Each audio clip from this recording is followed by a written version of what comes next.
บายดีมื่อมาพบกับพระซีโฮวิ่ง10%ซึ่งเขาเช่นเคยนะพระสู้สิพามาดูมาส้มอยู่ที่น้ำน้องสะโอนะน้ำน้องสะโอพามาดูมาส้มน้ำน้องสะโอ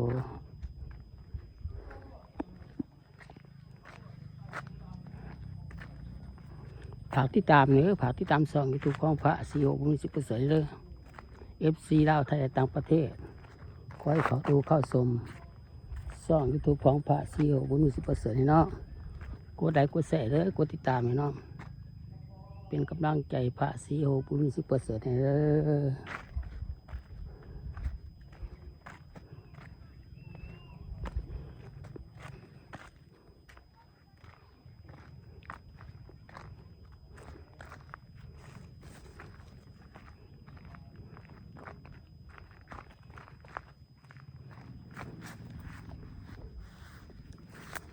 ฝากบรรยากาศ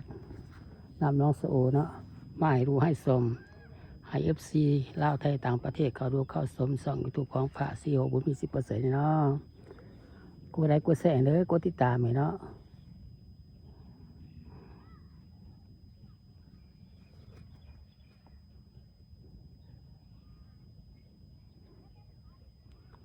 ฝากบรรยากาศน้ำน้องสะโอ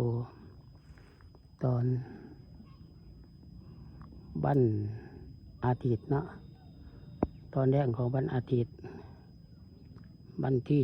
16วันที่8/2/2026ไล่เอาภาพบรรยากาศมาให้ดูให้ชม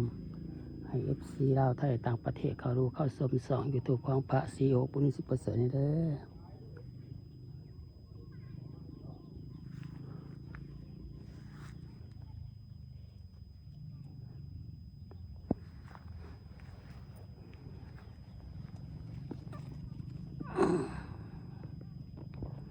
ฝากบรรยากาศ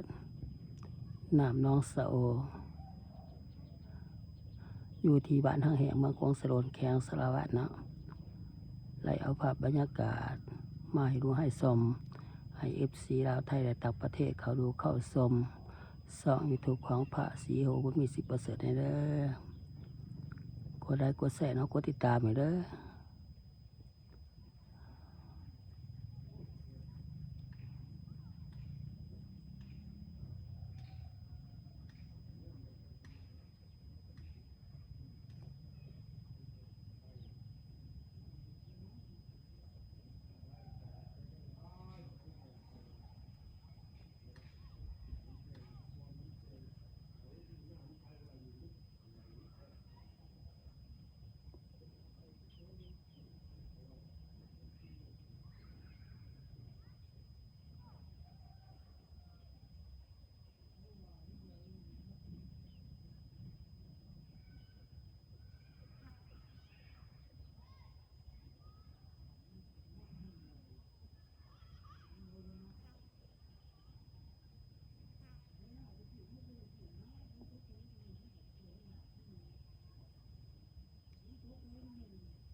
เอาภาพบรรยากาศ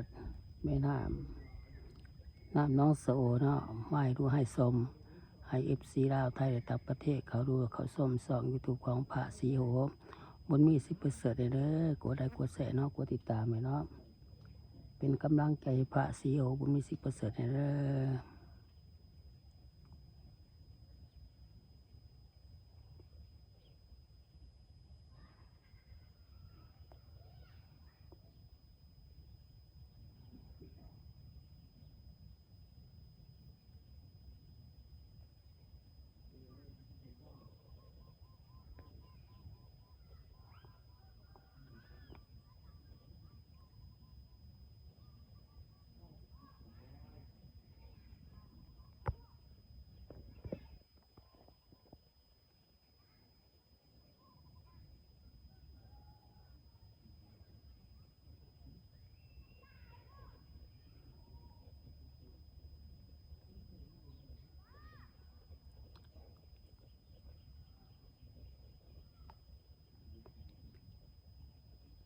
บรรยากาศนำน้องสะโอ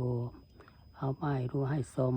ให้FC ลาวไทยและทางประเทศเขาดูเขาส้มส่องทุกกองพระศรีโหบุญมีสิบประเสริฐให้เด้อ FC ลาวไทยและต่างประเทศขอให้เขาดูเขาชมนำน้องสะโอบาทนางแห่งบางกงสะดนแข็งสารวัตรไล่เอามาให้ดูให้ชมให้FC ลาวไทยต่างประเทศเขาดูเขาชมส่องยูทูบของพระศรีโหบุญมีสิบประเสริฐให้เด้อกดไลค์กดแชร์น้องกดติดตามให้น้องเป็นกำลังใจให้พระศรีโหบุญมีสิบประเสริฐเด้อคลิปนี้กับพระสุกุลาไปก่อนบ๊ายบาย